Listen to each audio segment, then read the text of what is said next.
Assalamualaikum warahmatullahi wabarakatuh. Pemirsa LKTV yang dirahmati Allah Subhanahu wa taala. Alhamdulillah bisa bertemu kembali dengan saya Hasan Al-Qudsi. Kali ini kita akan berbincang santai tentang orang-orang yang mendapatkan gelar LC, kata Bu Vera ini. Ini istilah baru menurut saya ini. Biasanya LC itu kan gelar untuk orang-orang yang tamat dari Timur Tengah ya. Nah ini saya dapat ilmu dari Bu Vera, maka saya tertarik untuk berbincang. Taunya dapat rezeki untuk isoman ini gimana ceritanya itu? Ceritanya itu kan kami isoman itu satu keluarga positif, Ustaz, ya. Jadi semua anak-anak juga positif seperti itu. Nah, ketahuannya adalah ketika suami pasca vaksin malamnya memang berefek gitu ya, demam, kemudian nyeri badan seperti itu. Tapi karena kita masih positif tinggi ya biasalah efek dari vaksin seperti itu gitu. Kemudian demam itu berkelanjutan sampai 4 hari gitu ceritanya. Suami, di sela-sela demam 4 hari itu saya dan anak-anak itu mengalami demam juga, cuma nggak lama demam, terus badan sakit gitu Pak Ustadz.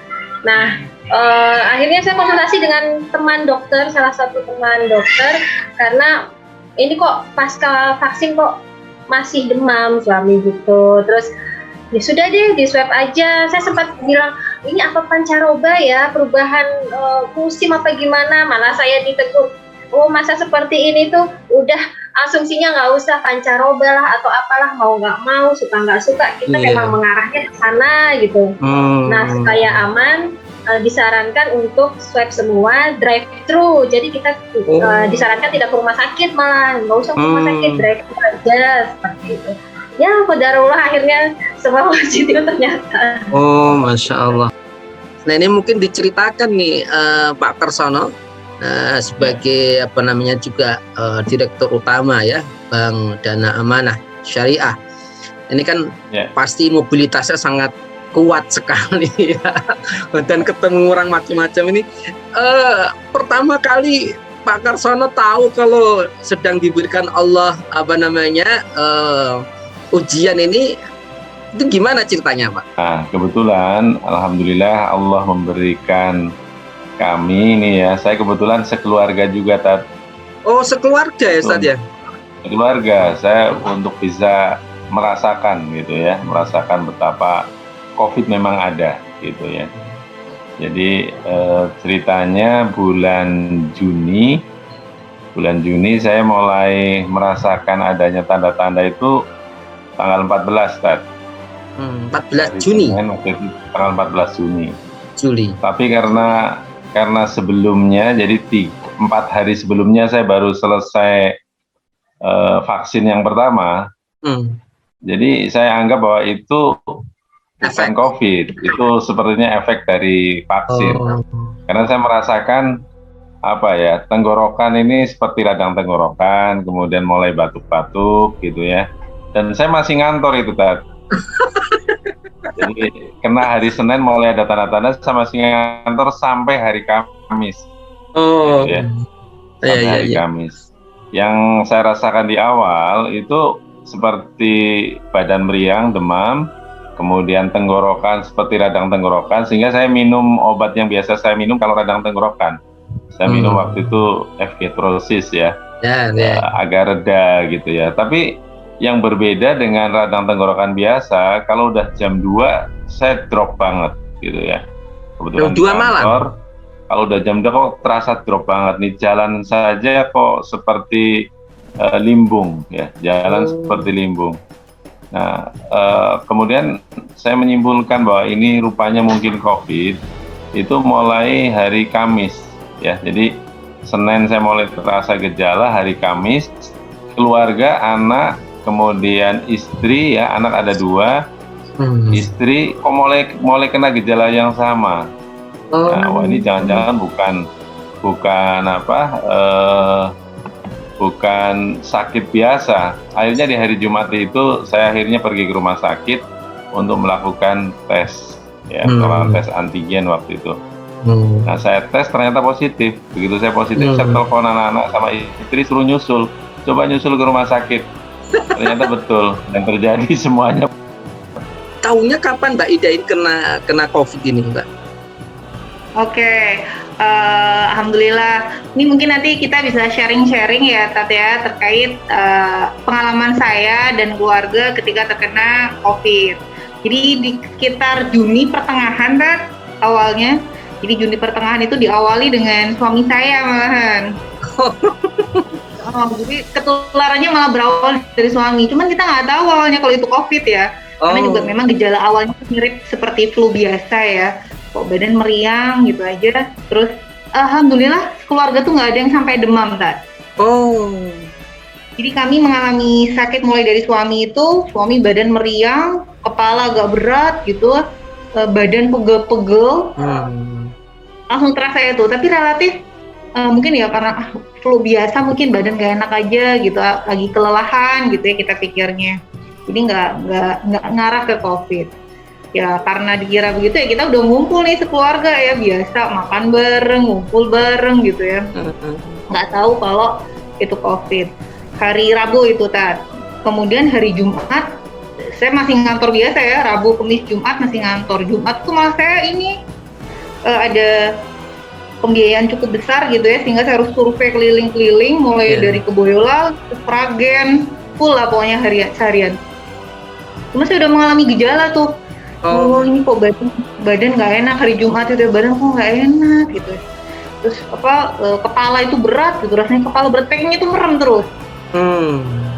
Jadi kepala tuh pengennya merem aja, badan nggak enak. Cuman alhamdulillah nggak sampai demam yang mengakibatkan saya bener-bener full nggak bisa ini, tapi alhamdulillah masih bisa beraktivitas. Jadi survei kalau sampai di tempat ya saya tetap turun gitu ya, tetap beraktivitas lah. Cuman sampai jam 2-an tuh saya udah dalam kondisi yang sudah kurang fit banget, sehingga akhirnya saya pulang duluan. Nah beberapa hari saya juga diminta oleh kantor untuk segera antigen ya, untuk mengetahui apa sebenarnya nih gitu. Ayo dong Mbak Ida antigen gitu. Tapi ya udah deh, saya enggak kok, flu biasa, badan udah enak gitu. Tapi ada dalam hati itu ada kerasa gitu ya, apa ini ke arah COVID ya. Saya pun persiapan langsung ini ya, langsung nyiapin multivitamin lah, yang namanya Imbus, kemudian Bir Brand, UC itu saya langsung stok ya untuk nambah imun saya. Saya langsung prepare lah ke arah ke situ. Sang beberapa hari saya coba WA sepupu saya yang memang dokter. Saya tanya nih, wah aku ada gejala gini-gini ya gitu. Terus berawal dari suami saya gitu, dari papahnya ada gejala begini, terus lanjut ke saya. Nah endingnya, Mbak, ini arahnya gejalamu ke COVID. Lebih tepat kalau Mbak Ida langsung antigen saja. Udah Mbak, ini udah ngarah Mbak. Dia ngasih saya udah ngadeg, aduh ya Allah. Nah karena saya di info seperti itu, ibu saya kebetulan, ibu kandung saya itu rumahnya sebelahan. Sebelahan dengan rumah saya. Waktu saya sakit ya, namanya ibu ya, saya tuh malah datang ke rumah mijitin saya gitu. Aduh. Terus ibu saya, waktu itu saya lagi sakit hari Jumat ya, hari Sabtu tuh datang ke rumah. Terus Seninnya itu saya ke Jakarta. Jadi ibu saya mungkin ke Jakarta tuh sudah bawa virus. Karena hari Selasa saya WA sama sepupu bilang, Mbak arahnya kayaknya COVID Mbak. Saya langsung telepon kakak saya di Jakarta, Mbak, ibu gimana? Batuk-batuk nih gitu. Aduh, batuk kan. Udah Mbak, tolong Mbak, ini aku ini nih kayaknya ngarahnya ke COVID nih. Tolong di antigen ya, di antigen tolong deh. Karena ibu saya punya ini komorbid ya, ada itu betul. Ya. Akhirnya saya tolong deh Eyang deh, pokoknya nanti malam tolong dicek ya gitu. Dicek ya, kalau yang kami yang muda-muda insya Allah lah ini nggak apa-apa, aku semakin hari semakin membaik kok, walaupun badan masih lemes, gemeter, berjalan aja gemeter gitu rasanya ya. Tapi pokoknya Eyang deh gitu. Nah ibu saya duluan malahan yang antigen, langsung PCR gitu. Di malam itu langsung. Ibu saya positif ternyata. Astagfirullah, di Jakarta. Dan di Jakarta otomatis karena di Jakarta ya sudah ngumpul dengan cucu-cucunya di sana. Kakak saya itu anaknya 5. Masya Kakak senang sekali. Apa namanya, hari habis itu saya juga antigen, ternyata saya positif. Suami saya lebih duluan sudah negatif antigennya. Loh, berarti suami udah kena duluan? Kemungkinan besar udah duluan yang mengawali. Tapi nggak dites itu suami? Enggak. Jadi suami tesnya barengan sama saya sudah hari ke-8. Tapi pas tes negatif? Suami udah negatif, mungkin ya daya tahan tubuh bagus juga bisa jadi ya. Negatif, saya positif. Nah anak-anak saya langsung mikir besoknya, udah deh anak-anak di antigen juga deh. Walaupun anak saya tuh ceria, nggak ada. Iya. Gitu ya, relatif. Cuman pernah anak saya tuh bilang, mama kok kepalaku agak berat ya mah ya. Gitu cuman, bubu ya. Mama kuku kakiku pegel-pegel ya mah gitu. Gitu aja gitu. Alhamdulillah juga nggak ada demam gitu. Bahkan even dan pilek pun enggak. Alhamdulillah anak-anak cukup ini. Tapi ternyata ketika di antigen 3-3-nya positif. Bertujuh. Iya. Masya Allah. Tapi isoman ya? Tapi isoman ya? Isoman. Saya Menarik. di PKU 2 hari. Terus pulang. Terus isoman.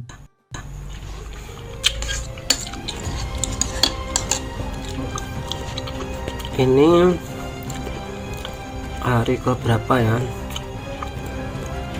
Hari ke-7. Jadi ceritanya itu yang pertama terkena istri ya, terpapar itu ya, kalau kami menganggapnya itu resiko amanah beliau sebagai dokter. Alhamdulillah kita syukur pokoknya, nggak ada yang kita salahkan siapapun, nggak ada. Nah kemudian istri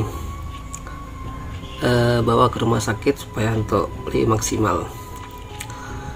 Tujuannya supaya mengamankan kita awalnya, tapi kemudian kita swab semuanya, ternyata anak-anak semua kena.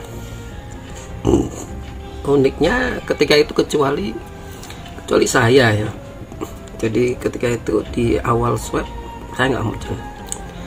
Ya namanya manusia ini kan penuh dengan kelemahan ya, walaupun sekuat apapun pertahanan kita, tapi kalau 24 jam selama sekian hari bersama anak-anak akhirnya terpapar juga. Alhamdulillah ya, ala kulli hal kita diberikan ujian Allah SWT untuk kita ambil pelajaran, kita syukuri, harus terus bersyukur. Yang sebenarnya optimis itu adalah hal yang wajib dilakukan ya. Dan setiap orang pasti punya pengalaman masing-masing yang berbeda-beda. Karena itu tidak perlu kita takut atau khawatir berlebihan. Yang berlebihan itu nggak boleh. Kita waspada, oke.